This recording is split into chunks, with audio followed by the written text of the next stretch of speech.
G'day, I'm Mark from Outback Busking, and this morning I'm in the middle of Roma. This morning is the 25th of April, that's our Anzac Day, and I'm right beside the middle of the town. We've got a memorial here. We've got what we call the Avenue of Heroes. We've got 140 bottle trees planted, and each one is for a soldier from the First World War, 1914 to 1918. On the memorial plaque beside me is the name of each of those soldiers who went away to the First World War, and amongst them there's quite a few Australian German people. So it's amazing, one or two of them had relatives fighting on the German side, and to have their relatives fighting on the Australian side is quite amazing. So it must have been a hard time for some of them also. So this is the full list you can see beside me of the soldiers who went away to the First World War. G'day, this is Mark from Outback Busking. I'm here this morning on Anzac Day itself, and in what we call the Avenue of Heroes in Roma, and these are all the bottle trees, and as you can see behind me, this big bottle tree has a plaque on it, and beside it, and also wrapped around it, it's got a wreath for Anzac Day, and each of the I think there's 94 bottle trees here have a wreath wrapped around them. This particular bottle tree has significance. It's the marker of John William Stein, who went away with the Australian Infantry Forces, the AIF, in 1916. He had another brother down the road. There was John and Alf, two Stein brothers, German-Australian people, and they went away and didn't come back. They were both killed on the battlefields of France. So this is a story, and to commemorate Anzac Day in Rome. So I'm going to tell you a bit about the Stein brothers. There were three brothers came out from Germany in the 1860s. There was Peter, Christian, and a little later Frederick. They first went to Melbourne. Soon after, just a few years later, they came up to Toowoomba, which is to the east of here, and established a carrying company that was using bullocks and horses. They carried a lot of the supplies out to the bush and brought wool back to the port of Brisbane. So the Steins were carriers, and John behind me, the memorial plaque is for, was the son of Frederick, the youngest of the brothers. So they lived on what's called Bungawarragai Creek, and in an area called Yinga Bay. And he had a brother, John had a brother called Yinga Bay Bill. His real name was William, but Yinga Bay Bill is still well known around the district. So this is a memorial plaque for John William Stein, and we'll go see another memorial plaque for Alf soon. And I'm beside another bottle tree in Roma. I'm going to tell you a little story. Again, we're beside the plaque for Alfred Stein. We mentioned the Steins before, who emigrated to Australia, three brothers in the 1860s. Well, Alf, or Alfred, he was the son of Peter Stein, and Peter was a farmer outside Roma. But Peter had a number of children. One of them, his name was Christian Stein, and he ran a billiard saloon. Alfred worked at his brother's billiard saloon in the middle of Roma, and his occupation was called a billiard marker, and I'm pretty sure that was for keeping scores of all the billiard players during the day and the night. So yeah, it's a long lost art, of course, that type of thing with billiards and pool tables. And he went to war in 1916 and is killed in action. It was either Belgium or France in 1917. So he was one of the many German Australians from Roma who went to war. The Steins, the Beitzers, Ernest Cooper. There were quite a few families with descendants from a German-Australian background who left to go to war in France and Belgium. So this is a plaque of Alfred Stein, one of the Stein clan from around Roma. And as I said, there were three brothers who emigrated out to Australia, first to Victoria, then straight up to Queensland to carry the goods on bullock drays and with horses, and also to do farming west of Roma. Thanks.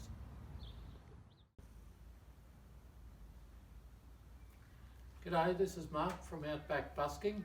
We've been following the story of the many soldiers in the First World War who left Roma to fight in the battlefields of France and Belgium in, say, 1916 to 1918. And it's Anzac Day this morning, and I'm now sitting on the railway station, Roma's only railway station, where these soldiers would have embarked from on their long trip, first down to the port of Brisbane to be shipped out to France and Belgium. And some went to the Light Horse in Africa also to fight in those battles. So we're on the railway station, and I'm thinking of the days when they would have left. It would have been crowds here. There would have been many tears, of course, shed by girlfriends, wives and mothers, and also fathers. And I'm going to read you a poem which is very significant to me. It's one of my favourite poems. It's from a wonderful book. I've got the book here. It's called Over the Hills, and it's written by a fellow called Bernard O'Reilly, who was quite a character, and I'll tell you his story sometime later. But his brother Norbert O'Reilly wrote a poem, a beautiful poem called Cane Babel Creek, and he wrote it in France, and it was meant for his girlfriend back in the Kerry Valley near the Lamington Plateau south of Brisbane. And the only trouble was the poem got to the girlfriend after he'd been killed in France, and the mail of course was very slow, so he'd been killed a number of weeks before the girlfriend received the poem. So this is called Cane Babel Creek, and I particularly like it, very significant for Anzac Day. Thoughts come to me as I wander, with a loose and drooping rein. Thoughts of days gone by and ended flash into my mind again. When I rode in blissful silence, with a heart too full to speak, there was one who rode beside me. By your banks came Babel Creek, crooning streamlet full of beauty, banks of darkest emerald green, tiny waterfalls that ripple, o'er the rocks with silken sheen. Fig tree branches softly clustering, blending green of every shade, with a harmony more perfect than e'er a human heart has made. And there rushes swiftly o'er me memory that is almost pain, as there comes the fresh damp perfume of those fig tree boughs again. Cane Babel, your watching dearest, haunts me daily like a spell, calls me back again in spirit to the spot I love so well, brings me back when I'm weary, the peace of soul I vainly seek, though I never more shall see you, peaceful, cool Cane Babel Creek. And that was written by Norbert O'Reilly in August 17, before he's killed in action.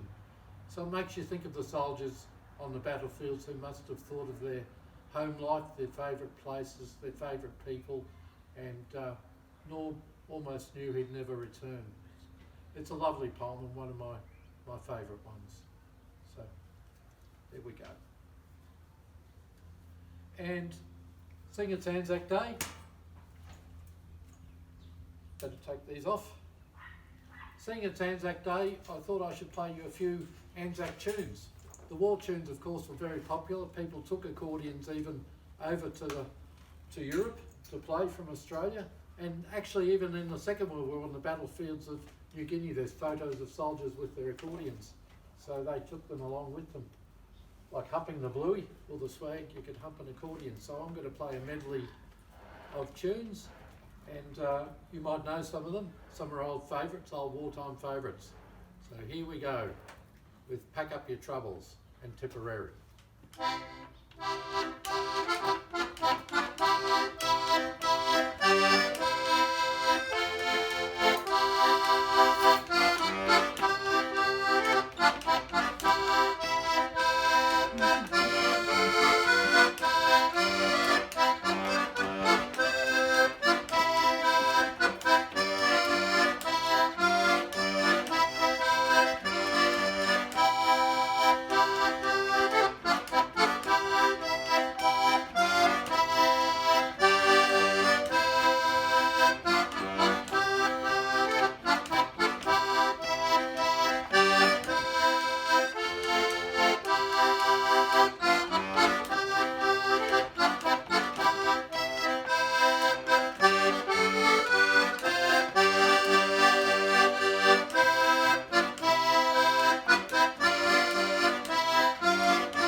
course, the last one was for the people at home.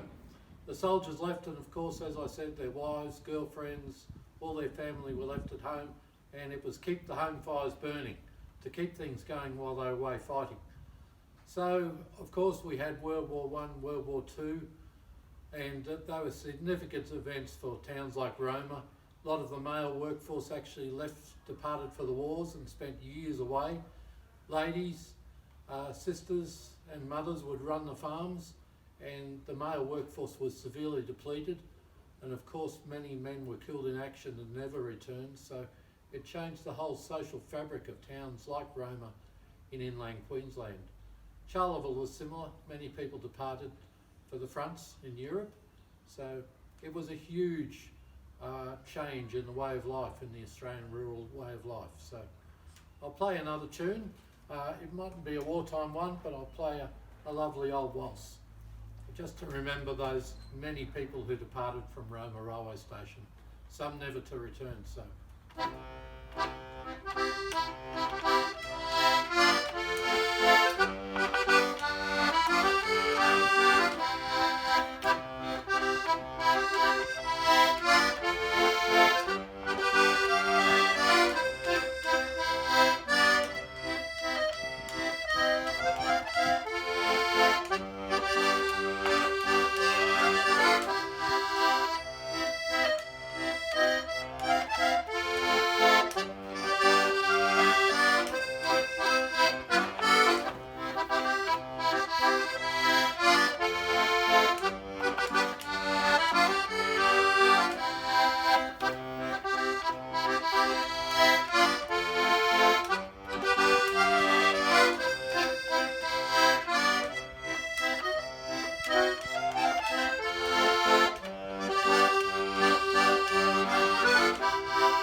That was a medley of two tunes. The first was an old tune from around the Kingaroa district, real old time waltz. Has no name as far as I know anyway, but many old time players played it. And the second one was called the Arnholmer Waltz, and it hails from Sweden, and it was a real favourite of people up in that Burnett district, the old time players, and down in the Lockyer Valley for the old time waltz in the dances. So they're two beautiful waltz tunes. Now I'm going to play a beautiful tune in honour of a lovely lady. She was Sandra's grandmother, and her name was Doris Purser. So this is in memory of the late Doris Purser of New Zealand, and it is Pearly Shells, which is a lovely old time waltz. Here we go.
the echo was, because I put a bit of an echo into the first part.